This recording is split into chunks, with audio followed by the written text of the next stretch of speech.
শ্রাবণ মাসের তৃতীয় সোমবার আজ, আর আমি সকাল থেকে খাবার দাবার তৈরি করতে ব্যস্ত হয়ে পড়েছি, কেননা অনেক কাজ একসঙ্গে সারতে হবে। আজকে বহু কাজ।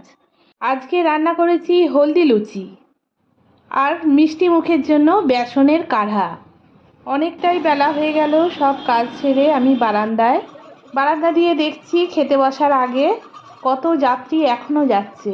প্রায় 2:45 বাজছে, এখনও কত যাত্রী ঢুকছে তারকেশ্বর মন্দিরে।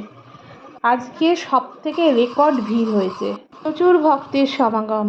আমি খেতে বসেছি হলদি লুচি, পোস্ত ভাজা, কালো জিরে দিয়ে আলু চচ্চড়ি, মুগের ডাল আর বেসনের কাঢ়া, সঙ্গে আছে কেন্টের জল। বন্ধুরা, তোমরা যারা যারা আজকে শিবের বার করেছো, কি দিয়ে নিজেদের লাঞ্চ সারছো, অবশ্যই আমাকে কমেন্টে জানিও। আবার দেখা হবে নেক্সট সোমবার। টাটা।